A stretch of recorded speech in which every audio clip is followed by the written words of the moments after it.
Bonjour à l'équipe de Nomas TV. Un peu d'humour avec de la politique fiction. La nouvelle Union nationale, entre guillemets, est portée au pouvoir. Le président nomme les ministres suivants à son conseil souverain. Sébastien Crèvecoeur, ministre des Affaires étrangères et de la langue officielle et du patrimoine canadien-français. Philippe Plamondon est nommé à la Défense nationale et à la sécurité publique. Est-ce que ça te ferait, mon cher Philippe? Oui. On place des sentinelles nationalistes partout. D'être ministre de la Sécurité publique et de la Défense nationale, pourquoi pas? Certainement. Et Alexandre Cormier-Denis, votre humble serviteur, ministre de l'Éducation. Pourquoi pas? Alors, peut-être des gens plus compétents que moi, mais enfin bref, pourquoi pas, ministre de l'Éducation? Alors, pour Alexandre Cormier-Denis, que faites-vous du cours ECR? Est-ce que vous réinstaurez le catéchisme à l'école? D'autre part, que faire des cours d'histoire? Salutations de JP. Bon, une politique fiction intéressante. Que faites-vous du cours ECR? Bien sûr, on l'abolit. C'est très simple. Est-ce que nous réinstaurons les cours de catéchisme à l'école? Alors moi, je suis favorable à cela parce que je crois que les Canadiens français et les Québécois en général doivent se réenraciner dans l'histoire catholique, ne serait-ce qu'avoir des connaissances théologiques de base. Ce que les gens n'ont plus aujourd'hui, c'est-à-dire que maintenant, vous savez, un Québécois, entre guillemets, moderne, il ne sait pas faire la différence entre le catholicisme, le protestantisme, l'orthodoxie. Il est complètement déconnecté de toute la culture religieuse.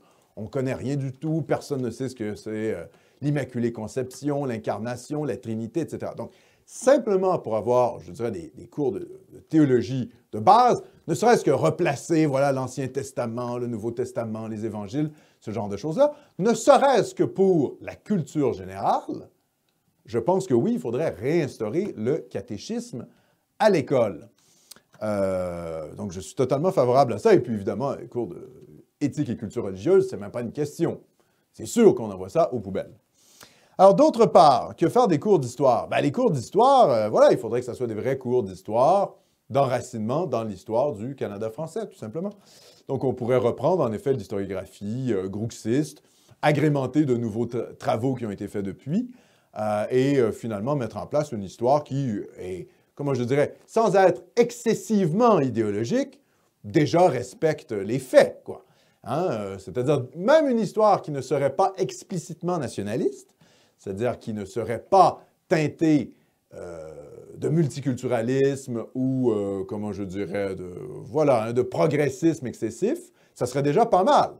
Ça serait déjà bien. Donc, déjà une histoire relativement neutre, si je pourrais dire, ce serait déjà un grand gain comparativement à ce qu'on a aujourd'hui. Et puis en plus, moi, je serais favorable à quand même faire en sorte que les cours d'histoire aient une petite teinte patriotique. Voilà, c'est normal. Les cours d'histoire en Russie, un peu patriotique, là, même ça doit être la même chose en Hongrie, en Pologne, etc. Donc, oui, je pense que les cours d'histoire servent quand même à insuffler l'amour de la patrie au sein de la jeunesse, et c'est ce qu'il faudrait faire pour les cours d'histoire. Mais comme je dis, sans même aller jusque-là, simplement débarrasser les cours d'histoire au secondaire et au primaire de l'idéologie ethnomasochiste et progressiste qui est la sienne finalement, et qui est celle de la discipline historique actuellement, ça serait déjà une très bonne chose.